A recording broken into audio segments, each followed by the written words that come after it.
Salam damai dan sejahtera bagi kita semua. Dalam video kali ini, kita akan melanjutkan pembahasan mengapa menjadi Ortodoks dan Protestan berbahaya bagi keselamatan. Seperti yang sudah kami sampaikan di video sebelumnya, bahaya bagi keselamatan ini sebenarnya juga berlaku bagi orang-orang Katolik pendukung Konsili Vatikan II.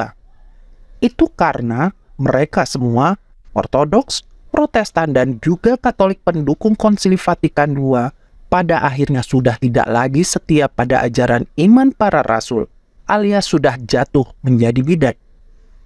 Kutukan Rasul Paulus dalam Galatia bab 1 ayat 8 dan 9 adalah salah satu bukti betapa penyimpangan terhadap ajaran iman para rasul sangat dibenci, bahkan dikutuk.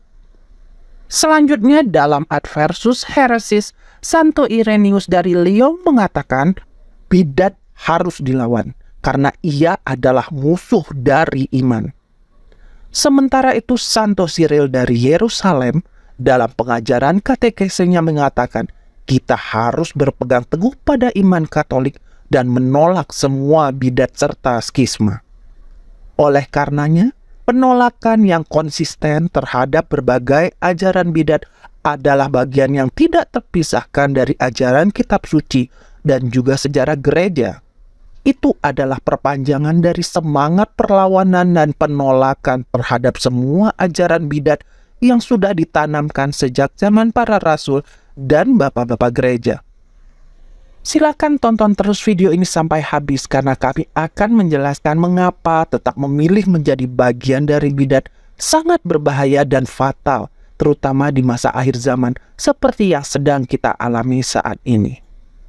Kita akan mulai dengan memahami bahwa Tuhan menghendaki manusia menerima seluruh kebenarannya secara utuh. Tuhan ingin manusia menjadi sempurna seperti dirinya. Injil Matius bab 5 ayat 48. Dan dunia menjadi seperti di dalam surga. Injil Matius bab 6 ayat 10. Itu hanya mungkin tercapai apabila seluruh kebenarannya, yaitu seluruh sabdanya, dapat dinyatakan dan diterima secara utuh oleh manusia tanpa penyimpangan sedikit pun. Nah, agar seluruh kebenarannya dapat diterima secara utuh oleh manusia itulah Tuhan mendirikan satu gerejanya yang tak akan terkalahkan oleh gerbang alam maut sampai akhir zaman. Menurut Santo Jerome atau Hieronymus yang menerjemahkan kitab suci ke dalam bahasa Latin, yang dimaksud dengan gerbang alam maut adalah para bidat dan seluruh ajarannya. Maka berdasarkan janji Tuhan dan sesuai dengan logika bahwa gerejanya adalah satu-satunya sarana sempurna untuk menyampaikan seluruh sabda dan kebenaran Tuhan secara utuh, gereja Kristus tidak akan pernah jatuh ke dalam bidat sampai akhir zaman.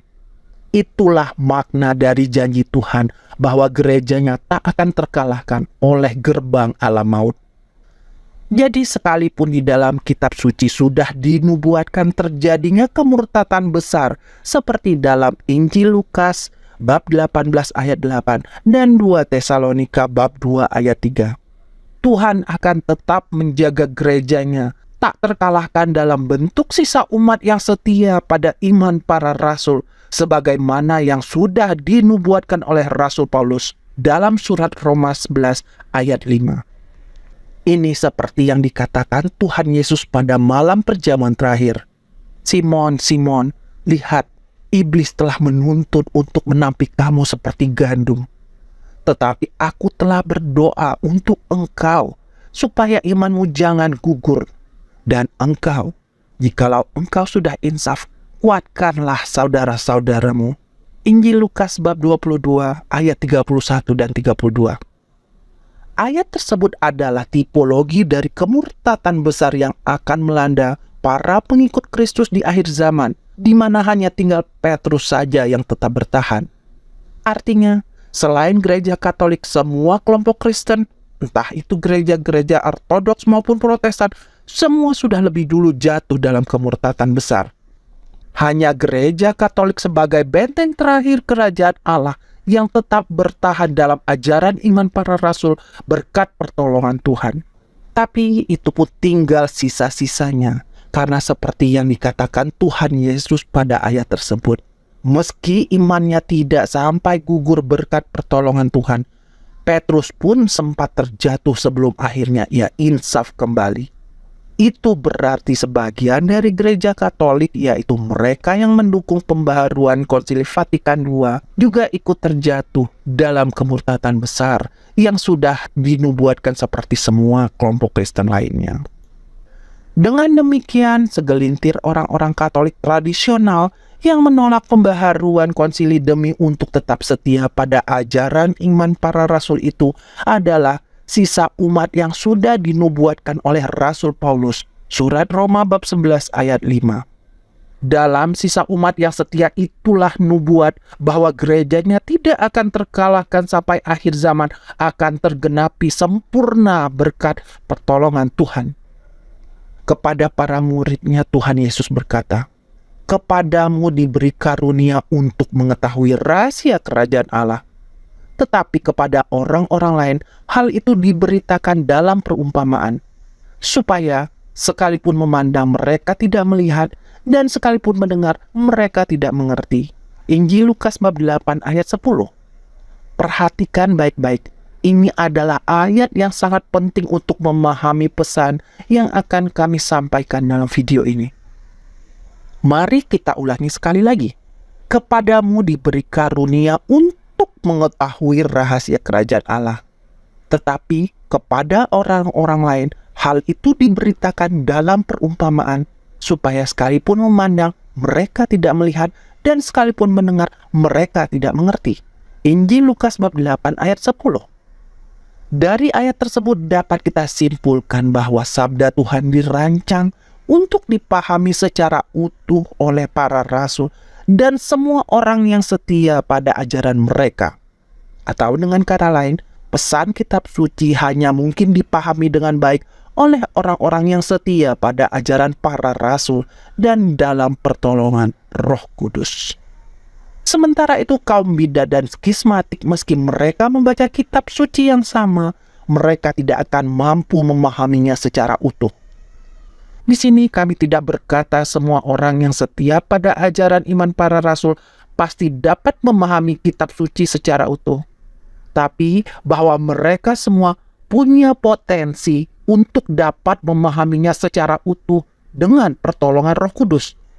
Ibarat puzzle, kaum bidat dan skismatik tidak memiliki keping-keping puzzle yang lengkap, sehingga sebesar apapun usaha mereka untuk menyusun puzzle-puzzle tersebut, tidak akan pernah terbentuk gambar yang utuh. Sebaliknya, kaum sisa umat, yaitu orang-orang Katolik yang setia pada iman para rasul, memiliki seluruh potongan puzzle, sehingga dengan pertolongan Roh Kudus, mereka akan dapat menyusunnya menjadi sebuah gambar yang utuh. Perbedaan ini menjadi fatal jika kita kaitkan dengan nubuat-nubuat akhir zaman yang kemungkinan besar saat ini sedang terjadi penggenapannya di zaman kita. Mereka yang bukan menjadi bagian dari gereja Kristus, yaitu orang-orang Protestan, Ortodoks, dan bahkan juga termasuk orang-orang Katolik pendukung konsili, sudah pasti akan gagal memahami nubuat-nubuat kitab suci tentang akhir zaman. Celakanya, tanpa berpegangan pada petunjuk kitab suci, bagaimanakah mereka dapat menyelamatkan jiwa mereka dari kebinasaan kekal? Itulah masalah besar bagi para bidat dan skismatik di akhir zaman.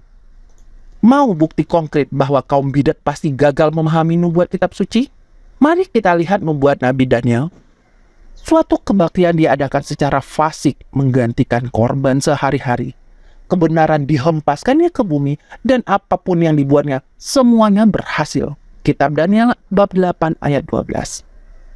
Tentaranya akan muncul, mereka akan menajiskan tempat kudus, benteng itu, menghapuskan korban sehari-hari, dan menegakkan kekejian yang membinasakan. Kitab Daniel bab 11 ayat 31. Sejak dihentikan korban sehari-hari dan ditegakkan dewa-dewa kekejian yang membinasakan itu, ada 1290 hari. Berbahagialah orang yang tetap menanti-nanti dan mencapai 1335 hari. Kitab Daniel bab 12 ayat 11 dan 12. Kita lihat ungkapan korban sehari-hari ini muncul beberapa kali dalam nubuat Nabi Daniel. Hal ini menandakan ungkapan tersebut merujuk pada sesuatu yang penting. Daniel memang menuliskan tentang apa yang terjadi dalam konteks sejarah di Babilonia pada masa itu, tapi itu juga sekaligus suatu tipologi tentang apa yang akan terjadi di akhir zaman. Bagaimanakah orang-orang Protestan dapat memahami makna dari korban sehari-hari yang digantikan oleh kebaktian fasik dan korban sehari-hari yang dihapuskan atau dihentikan? Teolog Protestan yang paling cerdas sekalipun, bahkan termasuk Martin Luther jika ia hidup kembali, tidak akan dapat memahaminya, karena korban sehari-hari yang dimaksudkan oleh Daniel adalah misa kudus yang sudah mereka tolak menurut teologi bidat mereka. Bagaimana dengan Ortodoks? Mereka mungkin tahu bahwa yang dimaksud dengan korban sehari-hari adalah misa kudus, tapi mereka tidak akan dapat menemukan kapan dan bagaimana korban sehari-hari itu digantikan oleh kebaktian fasik dan kemudian dihentikan atau dihapuskan dalam konteks gereja Ortodoks. Penyebabnya jelas, nubuat itu sama sekali tidak berbicara tentang keadaan yang terjadi di gereja Ortodoks yang skismatik dan sekaligus bidat. Ungkapan korban sehari-hari dalam nubuat Nabi Daniel bukan merujuk pada misa kudus di gereja Ortodoks. Bagaimana dengan Katolik pendukung konsili? Mereka tahu bahwa yang dimaksud dengan korban sehari-hari adalah misa kudus. Dan nubuat Daniel memang merujuk pada apa yang akan terjadi di dalam gereja Katolik. Tapi Katolik pendukung konsili pasti tidak akan sadar bahwa nubuat kebaktian fasik yang menggantikan korban sehari-hari adalah digantikannya misa Latin tradisional dengan misa blasteran Novus Ordo. Alasannya jelas. Itu karena orang-orang Katolik pendukung konsili, yaitu semua orang Katolik yang masih mengikuti misa blasteran Novus Ordo, mustahil dapat melihat misa blasteran Novus Ordo sebagai suatu kebaktian fasik. Mereka juga tidak akan menyadari bahwa nubuat Nabi Daniel tentang dihentikannya korban sehari-hari itu sedang digenapi dengan pembatasan dan pelarangan misa Latin tradisional yang sekarang sedang diupayakan oleh Paus Fransiskus. Tapi sebaliknya, orang-orang Katolik tradisionalis yang setia pada iman para rasul dengan mudah bisa mengerti bahwa nubuat Nabi Daniel tentang korban sehari-hari sedang digenapi dengan apa yang sedang terjadi pada misa Latin tradisional di gereja Katolik setelah Konsili Vatikan II. Mengingat nubuat ini menandai masa akhir zaman yang sangat berkaitan dengan kemurtatan besar di akhir zaman, maka mereka yang tidak memahaminya, yaitu orang-orang Protestan, Ortodoks, dan Katolik pendukung Konsili Vatikan II, sangat besar kemungkinannya akan terjerumus dalam kemurtatan besar yang sudah dinubuatkan dan akan berakibat pada kebinasaan kekal. Itu tadi baru sedikit contoh. Masih banyak lagi nubuat-nubuat akhir zaman yang pasti tidak dapat dipahami kecuali dalam konteks sisa umat yang setia di dalam gereja Katolik. Semoga dengan penjelasan sederhana ini kita bisa memahami betapa tetap berkeras untuk menjadi bagian dari gereja Ortodoks, Protestan, dan bahkan gereja Katolik pendukung konsili akan sangat berbahaya bagi keselamatan jiwa. Sekarang adalah saatnya untuk memutuskan menjadi bagian dari sisa umat yang setia, yaitu menjadi bagian dari gereja Katolik tradisional yang menolak pembaharuan sesat Konsili Vatikan II. Alasannya jelas, itu karena nubuat-nubuat akhir zaman yang sangat penting untuk kita pahami demi keselamatan jiwa kita hanya akan dapat dipahami dengan baik dalam konteks sisa umat, bukan yang lain. Terima kasih atas perhatian Anda. Viva Christore.